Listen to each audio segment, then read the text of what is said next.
하박국 1장 1절부터 4절 그리고 12절부터 17절 마지막 절까지 말씀 함께 보겠습니다.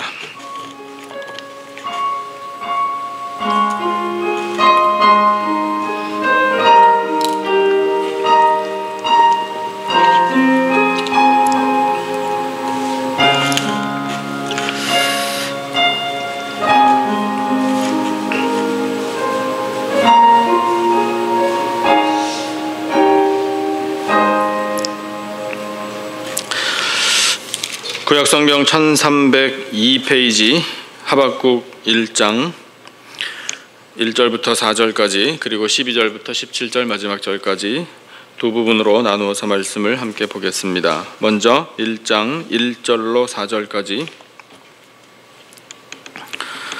1절로 4절까지 우리 다 같이 한 목소리로 받들어 4절까지 읽겠습니다. 시작. 선지자 하박국이 묵시로 받은 경고라. 여호와여, 내가 부르짖어도 주께서 듣지 아니하시니 어느 때까지리이까? 내가 강포로 말미암아 외쳐도 주께서 구원하지 아니하시나이다. 어찌하여 내게 죄악을 보게 하시며 패역을 눈으로 보게 하시나이까? 겁탈과 강포가 내 앞에 있고 변론과 분쟁이 일어났나이다.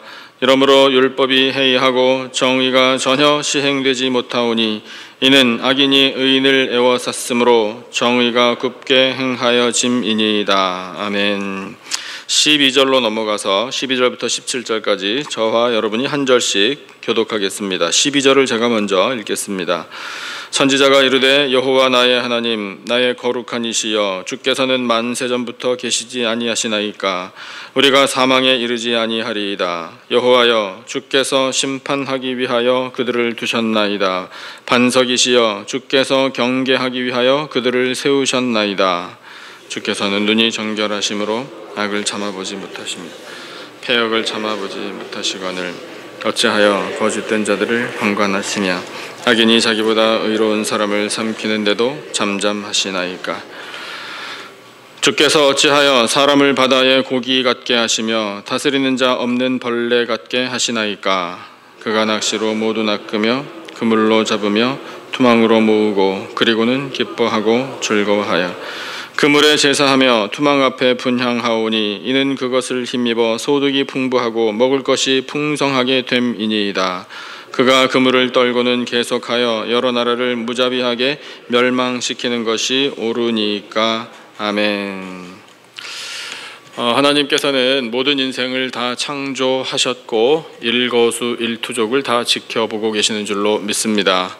누가복음 12장 7절 말씀을 보면 예수님이 이렇게 말씀하셨죠. 하나님께는 너희가 머리털까지 다 세신 바 되었느니라, 이런 말씀을 주고 계십니다. 그러니까 우리의 모든 것을 속속들이 아신다라는 것을 예수님도 말씀하셨습니다. 하박국 성경은 그 모든 것을 아시는 하나님에 대하여 선지자가 하나님께 말씀을 드린 내용도 있고 또 들은 내용도 있습니다. 선지서의 대부분 그리고 선지자들의 대부분은 하나님께서 부르셔서 선지자가 되고 하나님이 부르신 그 말씀, 그것을 선지자에게 보통 주시죠. 그러면 선지자는 그 말씀을 받아 백성들에게 그 말씀을 전파하는 그런 역할을 감당합니다. 그리고 대부분 소선지서에 나온 내용들을 보면 하나님이 심판을 경고하시는 내용이 가장 많습니다. 그런데 하박국 이 선지자가 받은 말씀과 하박국이라는 이 짧은 성경은 다릅니다. 아주 현저한 특징이 있습니다. 그것은 뭐냐면 하나님께로부터 묵시를, 말씀을 받기는 받았지만 선지자가 먼저 말합니다. 선지자가 하나님께 2절 보니까 여호와여 이렇게 먼저 이야기를 하는 것으로 이 성경이 기록되어 있습니다. 그런데 먼저 이야기를 하는 것까지는 좋은데 하박국이 선지자로서 하나님께 드린 말씀의 내용이 참 뭐랄까 좀 부담스럽습니다. 왜 부담스러우냐면 하나님께 아주 강하게 컴플레인을 했기 때문에 그렇습니다. 그 강하게 컴플레인한 내용이 뭐냐면 하나님 도대체 왜? 하나님 왜 아무것도 안 하십니까? 하나님 왜 방관만 하고 계십니까? 하나님은 왜 심판을 내리지 않습니까? 라고까지 하나님께 묻습니다. 아주 거센 항의를 하고 있습니다. 그래서 우리가 인간적인 눈으로 이 하박국 선지자의 거센 항의의 내용을 이렇게 보면은요, 걱정됩니다. 무사할까? 이런 생각까지 하게 될 정도로 아주 강하게 하나님께 어필합니다. 그러니까 선지자는 하나님께서 주신 말씀을 받아야 순서가 맞는 것 같은데, 이렇게 이야기하면서 하박국 선지자가 가장 안타깝게 생각한 게 뭐냐면, 하나님이 심판을 행하지 않습니다. 심판받아야 할 사람이 이 땅에 넘쳐나는데 하나님 아무것도 안 하고 계십니다. 이렇게 이야기하거든요. 그러면서 4절에 뭐라고 말씀드리냐면, 4절을 한번 같이 눈으로 따라 읽어보세요. 제가 4절 한번 읽어볼게요. 이러므로 율법이 해이하고 정의가 전혀 시행되지 못하오니 이는 악인이 의인을 애워쌌으므로 정의가 굽게 행하여짐이니이다. 이렇게 하나님께 강하게 어필하고 있습니다. 그러니까 율법과 정의가 행해지지 않습니다. 율법과 정의는 누구 것입니까? 하나님 것입니다. 하나님이 율법을 주셨고 하나님이 선포하게 하셨고 하나님이 그 율법에 따라 정의를 계속해서 행하여 가셔야 할 텐데, 하나님 보십시오. 지금 이 나라 꼴이 말이 아닙니다. 근데 이 하박국 선지자가 왜 그렇게 말을 했는지 우리가 자세히는 알 수 없으나 성경학자들이 이렇게 해석해 준 내용을 보면, 그리고 하나님께서 하박국이 그런 질문을 강하게 했을 때에 대답하신 내용이 뭐냐면, 나 가만히 있는 거 아니다, 이렇게 말씀하시거든요. 가만히 있는 게 아니면 그럼 하나님은 뭘 하시나? 내가 지금 참고 기다리는 중이다, 이렇게 말씀을 하셔요. 내 백성이 돌아와 모든 죄를 회개하고 나와 다시 관계를 회복하기를 나는 기다리고 있는 중이다, 이런 내용의 대답을 주시거든요. 그런데 그 대답과 함께 하나님이 주신 또 대답은 뭐냐면, 내가 갈대아인을 들어서 심판하리라, 이 말씀도 주십니다. 갈대아인, 그들은 바벨론 사람을 말합니다. 그러면 우리가 짐작할 수 있는 것은 바벨론을, 그 나라를 들어서 그 나라를 강하게 하셔서 그 나라로 하여금 이 하박국 선지자의 나라 남유다죠, 남유다를 하나님이 언젠가는 벌하시겠구나 라는 것을 우리가 짐작할 수 있습니다. 그러니까 그런 하나님의 대답을 또 들었는데, 그 다음에 조금 내용을 또 여러분에게 간략하게 말씀드리면, 하박국이 또 질문을 해요. 그러면 하나님 도대체 왜? 하박국 참 똑똑해요. 하나하나 잘 따지니까요. 하나님이 하신 말씀에 대해서 얼마든지 반박할 수 있어요. 하나님 하필이면 왜 갈대아 사람입니까? 이런 식의 질문을 또 해요. 마음에 안 든다는 거죠. 근데 어쨌든 간에 하박국이 지금 이 나라가 북이스라엘이 멸망을 당했음을 분명히 목격했는데도 불구하고 정신 못 차립니다. 무고한 백성들을, 권력을 가진 자들이 아주 불의하게, 강포하게 저들을 억압하고 핍박하고 지금 짓밟고 있습니다. 자기 나라 일입니다. 외국 사람들이 쳐들어와서 그들이 외부로부터 어떤 거센 공격을 해오거나 이런 일 때문에가 아니라 나라 안의 일입니다. 나라 안에서 나라를 다스리고 이 백성들을 보살펴야 할 사람들이 지금 하나님의 율법을 무시하고 정의를 행하지 않고 있습니다. 하나님 왜 보고만 계십니까? 이렇게 강하게 어필한 거예요. 그래서 하나님과 하박국 선지자가 대화하는 내용으로 이 하박국 성경이 기록되어 있습니다. 그래서 1장 말씀을 보면 그렇게 하박국이 질문하고 하나님이 대답하시고 또 하박국이 거기에 대해서 질문하고 이런 식으로 되고, 그 다음에 2장을 보면 하나님께서 더 많은 응답을 주고 계시고 3장에 가서는 하박국이 그 응답을 다 듣고 기도하는 내용으로 구성되어 있습니다. 그러니까 그렇게 되어 있는데, 이 하나님께 강하게 어필을 하고 하나님의 대답을 들은 하박국이 하나님이 어떤 분이신지 평소에 알고 있었지만 새삼 깨닫습니다. 새삼 깨닫고 그 하나님의 성품에 대해서 하나님께 고백을 드립니다. 그 고백과 함께 그 말씀을 오늘 우리가 듣도록 하나님께서 이 성경에 기록되게 하신 것입니다. 그러면 하박국 선지자가 알고 있었지만 새삼 깨달은 하나님의 성품은 무엇인가? 그것을 한 단어로 표현한다면 이것입니다. 감찰하시는 하나님. 여러분 한번 말씀해 보실래요? 여러분의 입으로 다 같이 시작. 감찰하시는 하나님. 감찰하신다, 감찰이라. 이 단어가 참 힘이 있어 보입니다. 본다라는 뜻이잖아요. 보기는 보는데 어떤 의도가 있는 상태로 보는 것을 말합니다. 어떤 의도냐 하면 관찰하겠다, 감독하겠다라는 의도도 물론 들어있지만 사실은 보살펴주기 위하여 잘 살핀다라는 뜻입니다. 그러니까 여러분, 감찰하시는 하나님은 우리를 지켜보시는데 우리를 보살펴주기 위하여 지켜보시는 하나님이십니다. 여러분, 하나님이 지금까지 우리를 보살펴주시고 하나님의 눈으로 우리를 계속 지켜보셨기에 오늘 이 예배 자리에 우리가 있게 된 줄로 믿습니다. 그 감찰하시는 하나님이 그러면 도대체 보다 더 자세한 내용을 살펴보면 무엇을, 누구를 어떻게 감찰하시나, 우리가 이것을 깨닫는 것이 은혜가 될 것입니다.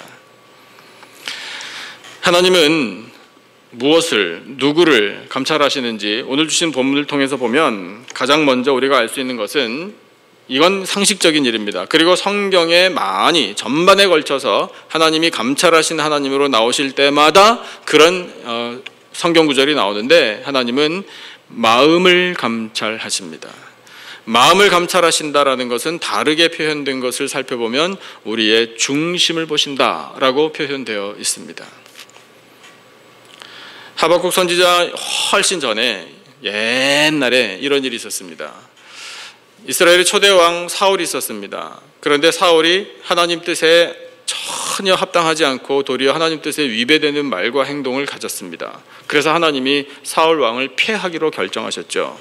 사무엘 선지자를 어디론가 보내셔서 차기 왕의 후보를 보게 하십니다. 그 어디론가 보내셨던 곳 어딘지 여러분 아시죠? 바로 이새, 다윗의 집입니다. 다윗의 집에 보내셔서 이새의 아들들을 만나게 하시죠. 사무엘 선지자가 첫 번째 아들, 이새의 첫째 아들 엘리압을 딱 만났을 때 마음속에 확신을 가졌습니다. 아, 여호와 하나님께서 기름 부어주실 사람이 바로 여기 있구나. 확신했어요. 대번에요. 여러분, 다른 사람이 아니라 천하의 사무엘입니다. 사무엘이 보는 눈이 얼마나 정확하겠습니까? 그런데 하나님께서 사무엘에게 음성을 들려주십니다. 나 여호와는 외모를 보지 않는다. 사람은 외모를 보거니와 나 여호와는 무엇을? 중심을 보느니라 말씀하시죠. 즉 엘리압 아니다, 이 뜻이잖아요. 사무엘이 그때 어쩌면 심적으로 충격을 많이 받았을지도 모르겠어요. 근데 하나님께서 아니라고, 나 여호와는 중심을 보는데 엘리압은 이미 아니다 라고 말씀을 하시니 어떡합니까? 그 뜻에 따라야죠. 그렇게 해서 7 아들 다 지나도록 하나님이 예스라는 대답을 안 주시죠. 그러니까 그와 같은 일을 통해서 하나님이 우리에게 들려주시는 말씀이 뭐냐면 나 여호와는 바로 너의 중심을 보느니라, 이렇게 말씀하고 계셔요. 여러분, 우리는 마음속 깊은 곳에 품은 것까지 하나님께 절대로 숨길 수 없습니다.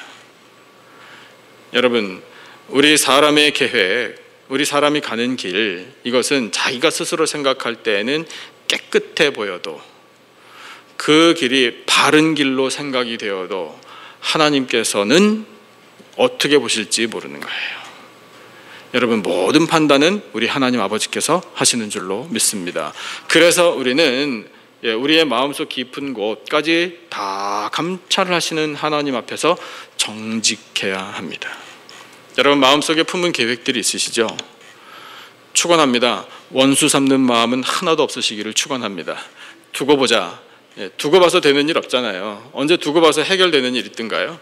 그런 일 있으면 안 돼요. 우리 예수님 믿는 사람들은요, 두고 보는 사람들이 아니에요. 언제 보면 됩니까? 지금 보면 돼요. 지금 봅시다 해서 대화하고 섬기고 사랑하고 풀고 관용을 베풀고 용서하면 되는 거예요. 우리 권사님 기도하셨잖아요. 사랑의 띠로 묶어달라고요. 사랑의 띠로 묶어주신다라는 표현이 성경에 있습니다. 우리 교회가 사랑의 띠로 묶어지기를 축원합니다.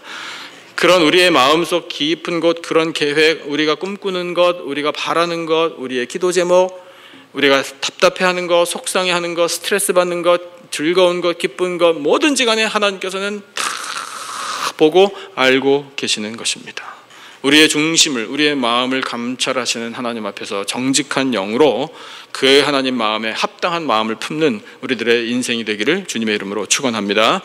두 번째 하나님이 감찰하시는 것은 죄입니다. 주신 본문 13절 한번 보시면 13절을 같이 한번 읽어보실까요? 13절 한 목소리로 시작. 주께서는 눈이 정결하심으로 악을 참아보지 못하시며 패역을 참아보지 못하시거늘 어찌하여 거짓된 자들을 방관하시며 악인이 자기보다 의로운 사람을 삼키는데도 잠잠하시나이까. 아멘. 여호와의 눈이 정결하다라고 고백합니다. 찬양이죠. 하나님의 눈은 정결하셔서 더러운 것을 못 봅니다.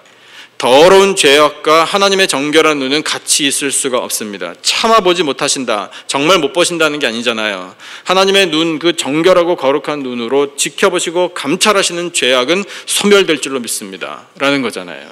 여러분, 하나님께서 지켜보시는 죄악은 반드시 소멸됩니다. 그런데 여러분, 우리는 이 정결하신 하나님의 눈 앞에서 여전히 죄를 저지르고 삽니다.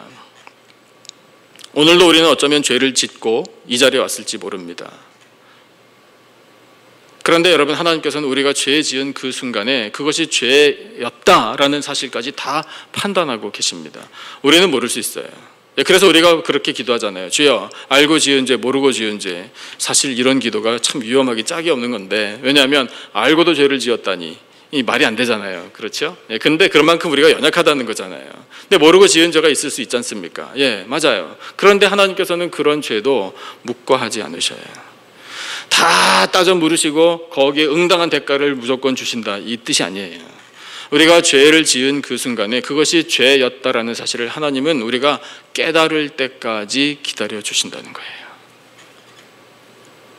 여러분, 하나님은 아담과 하와가 하나님이 안 보시겠지, 그런 생각도 못하면서 선악을 알게 하는 나무의 열매를 따먹었을 때 다 지켜보고 계셨습니다. 죄를 짓고 있구나 알고 계셨어요. 가인이 아벨을 불러내서 들에서 어머니 아버지가 안 보는 데서 쳐 죽였을 때도 하나님은 보고 계셨어요.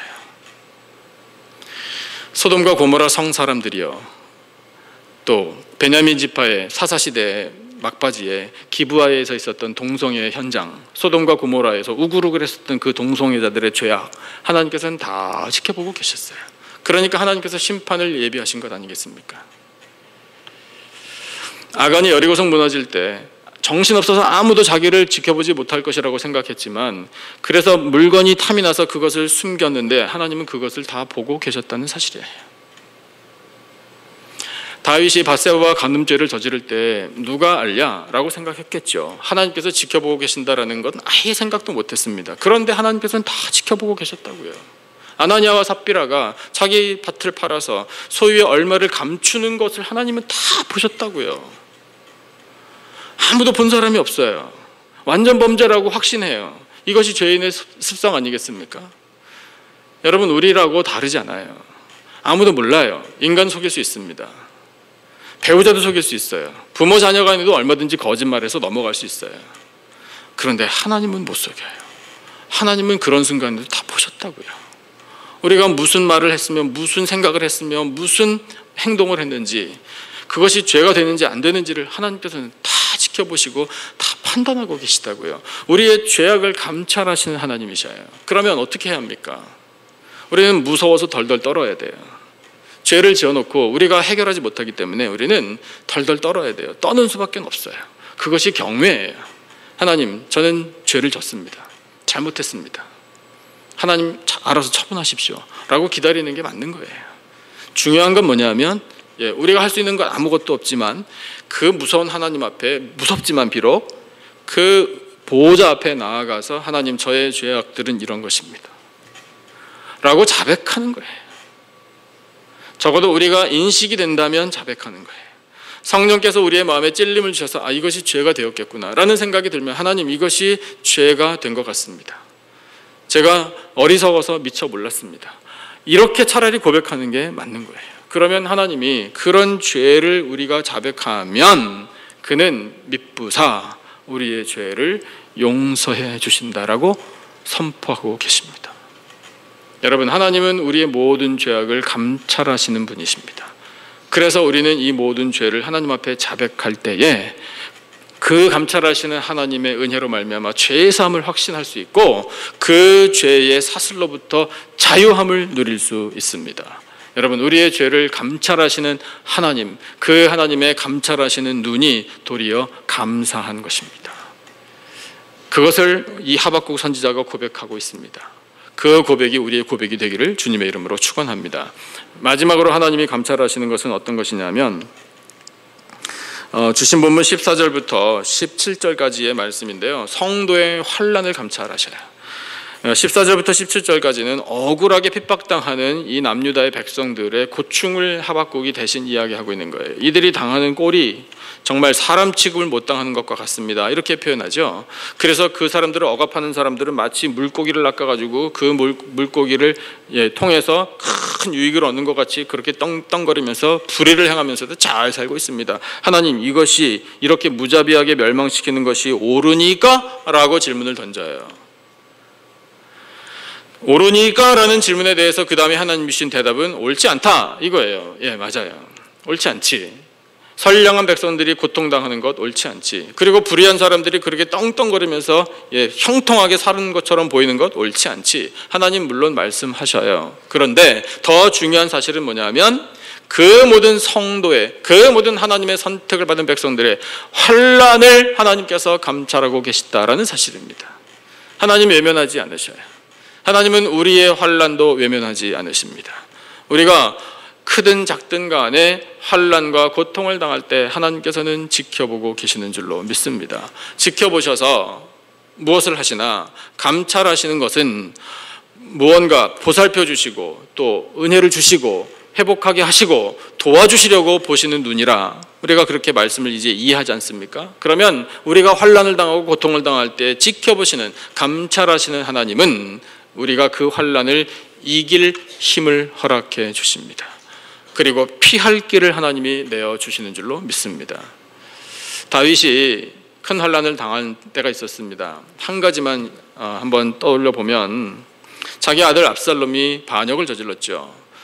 아들의 반역이라 아직 왕좌에 있는데 이 왕좌를 탐하는 아들이 아버지에게 반역을 일으켰다라는 것은 정말 말로 표현이 안 되는 큰 죄 아니겠습니까?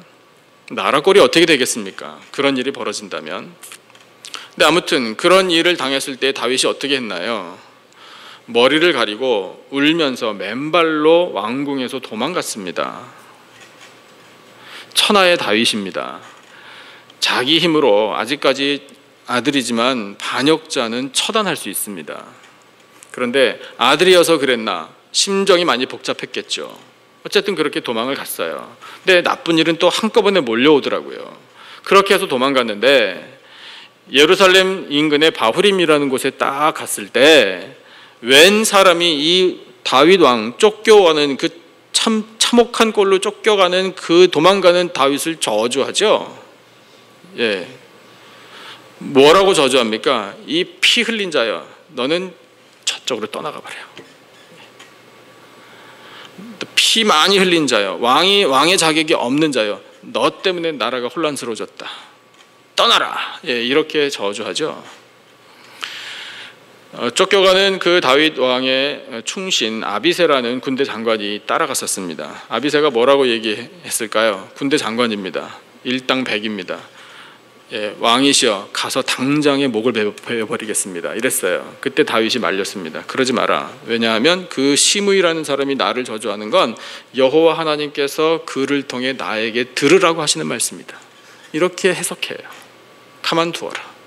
그리고 뭐라고 이야기하냐면 혹시 하나님께서 나의 이 원통함을 감찰하신다면 하나님께서 선한 길로 인도하시리라. 이렇게 이야기해요. 다윗 왕 훌륭한 면모가 거기서 드러나요. 그러니까 그 말은 뭐겠습니까? 하나님은 하나님이 사랑하는 자의 환난을 감찰하신다. 그 고백이잖아요. 결국 그 시므이라는 사람 하나님이 선하게 결말을 맞게 하셨습니다. 그것은 우리가 나중에 또 살펴볼 일이고요. 그러니까 여러분, 우리가 믿어야 할 건 뭐냐면 우리가 환난을 당할 수 있고 고난을 당할 수 있지만 우리가 하나님의 사랑을 받는 사람이라는 확신이 있다면 하나님은 그 환난을 감찰하신다라는 믿음을 가져야 하는 겁니다.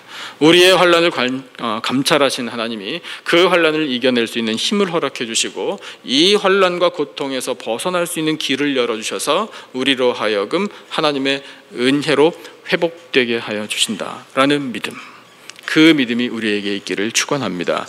그러면 여러분, 그 믿음을 가지고 우리 예수님이 하신 말씀대로 세상에서는 너희가 환난을 당하나 담대하라, 내가 세상을 이겼노라, 이 말씀을 주신 그 말씀을 또한 우리가 믿음으로 세상에 나가 승리할 수 있습니다.